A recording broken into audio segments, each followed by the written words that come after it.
तो हेलो दोस्तों, मेरा नाम है साहिल अंसारी और आप लोग देख रहे हैं साहिल अंसारी यूट्यूब चैनल। तो आज हम लोग एक ऐसे टॉपिक पर बात करने वाले हैं जो आज से कभी ना आपने सुना होगा ना कहीं देखा होगा। ठीक है, आजकल तो बात सबसे ज़्यादा पॉपुलर हो रही है। ये बात आजकल ये बात बहुत ज़्यादा पॉपुलर हो रही है और वो है फाइनेंशियल फ्रीडम। अच्छा समझो, क्या आपने कभी 40 साल की उम्र से पहले रिटायर होने के बारे में सोचा है? क्या आपने कभी 40 साल की उम्र से पहले रिटायर होने के बारे में सोचा है? नहीं, नहीं सोचा है। अच्छा, अगर आप सोच रहे हैं तो अरे ये तो कुछ नया बोल दिया आप। 40 साल से पहले हम तो सोच रहे 60-70 साल से पहले हम रिटायर हो भी नहीं करेंगे। तो अरे सुनिए भाई, चौंकिए मत। हम आपको अपना काम बीच में छोड़ने के लिए नहीं कह रहे हैं, बल्कि यह बता रहे हैं कि सही स्ट्रैटेजीज, डिसिप्लिन और माइंड सेट के साथ आप वो फैमिली फ्रीडम 30 की उम्र में ही पा सकते हैं, जिसे पाने के लिए लोग 60 की उम्र तक इंतजार ही करते रहते हैं। लेकिन ये होगा कैसे? आखिर कैसे आप अपने फाइनेंशियल फ्यूचर पर अपना कंट्रोल बना पाएंगे और ऐसे फैसले ले पाएंगे जिसके वजह से 40 की उम्र आते आते आप फाइनेंशियल पर पूरी तरह से इंडिपेंडेंट हो जाएं।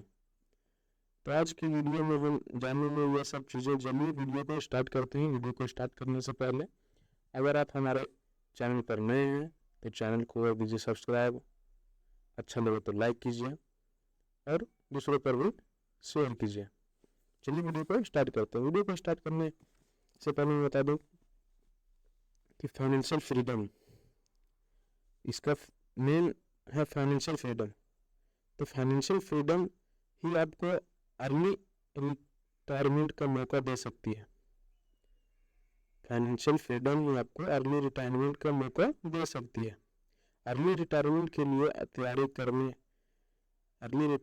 लिए तैयारी करते समय आप फायर फायर का इस्तेमाल कर सकते हैं। फायर का मतलब आग नहीं, बल्कि financial independent retire early principle. ये मूवमेंट एक लाइफ स्टाइल और फाइनेंशियल स्ट्रेटजीज है जिसके जरिए आप कम उम्र में ही फाइनेंशियल फ्रीडम पाकर जल्दी रिटायर हो सकते हैं। इस स्ट्रेटजी के जरिए आप 40 की उम्र तक आते आते 30 की उम्र में भी रिटायरमेंट ले सकते हैं। ठीक है, तो इस स्ट्रेटजीज की पॉपुलैरिटी लगातार बढ़ती जा रही है और दुनिया भर में लाखों लोग इसका यूज करके फाइनेंशियल फ्रीडम हासिल कर रहे हैं। फायर स्ट्रेटजीज का पहला प्रिंसिपल है फाइनेंशियल इंडिपेंडेंट, जिसमें सबसे पहला काम है अपने लिए सेविंग तैयार करना। इसके लिए सबसे ज़रूरी है आप अपनी इनकम का एक बहुत बड़ा हिस्सा सेविंग्स के तौर पर बचा करके रखें। और ऐसा तब हो पाएगा जब आप अपने फालतू के खर्चे बंद करेंगे और सिर्फ उन जगहों पर पैसा लगाएंगे जहां उनको सबसे ज़्यादा ज़रूरत है। इस तरह फालतू के खर्चे बंद करके आप अपनी सेविंग्स बढ़ा सकते हैं। सेकेंड स्टेप है इन्वेस्टमेंट। अगर आप अपनी सेविंग को सही जगह पर इन्वेस्ट करेंगे तो उसे मिलने वाले रिटर्न रिटायरमेंट के बाद आपको काम आएंगे। यह होता है सेकेंड स्टेप।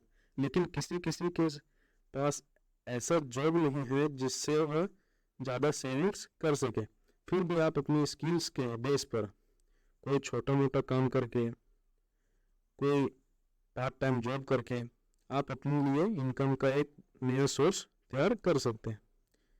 इसके अलावा आपको एक इमरजेंसी फंड तैयार करना होगा। इसके अलावा आपको एक बहुत ही महत्वपूर्ण, ये जो पॉइंट बता रहे हैं हम, तो बहुत ही महत्वपूर्ण पॉइंट है कि इमरजेंसी फंड आपको तैयार करना होगा।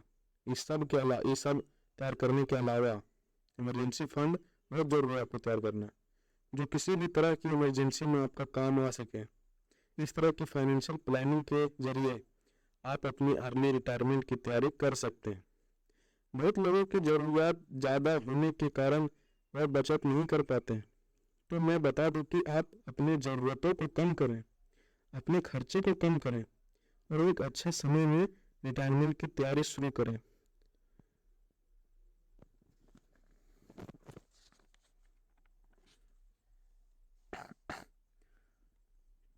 दोस्तों, अर्ली रिटायरमेंट कुछ और नहीं बल्कि एक नए चैप्टर की शुरुआत है। सही डिसिप्लिन, कमिटमेंट, बजटिंग, सेविंग और इन्वेस्टमेंट के जरिए आप अपने अर्ली रिटायरमेंट का प्लान कर सकते हैं और अपने फाइनेंशियल प्रिंसिपल को पूरा कर सकते हैं। वॉरेन बफेट और बेंजामिन फ्रैंकलिन जैसे लोगों की असल जिंदगी की कहानी के जरिए भी हम यह सीख सकते हैं। यहाँ एक बात बहुत इम्पोर्टेंट है, यह जरूरी नहीं कि आप अपनी रिटायरमेंट का प्लान इतनी जल्दी कर रहे हैं, लेकिन अगर आप चाहो तो कुछ भी इम्पॉसिबल नहीं है। ठीक है, तो यह था आज का हमारा सेशन, जो हमने बताया कि आप अपने रिटायरमेंट को 60 साल के बदले आप 40 साल में कैसे कर सकते हैं, 40 साल के बदले आप 30 साल में कैसे कर सकते हैं। आपको काम छोड़ने का जरूरत नहीं है, आपको काम करना है लेकिन रेगुलर करना है, और रेगुलर करना है प्लस में अपना फाइनेंशियल फ्रीडम सेट करते जाना है। अगर आप यह सब समझ चुके हैं तो आप एक बढ़िया सा खूबसूरत सा टाइम में आप रिटायर हो सकते हैं, अपने बीवी बच्चे को टाइम दे सकते हैं, अपने घर वालों को टाइम दे सकते हैं रिटायर होके। तो ये सब पर्सनल बातें मैं यूज नहीं करना चाहता हूँ। तो चलिए ठीक है, आज के वीडियो में सिर्फ इतना ही, फिर मिलते हैं अगले वीडियो में।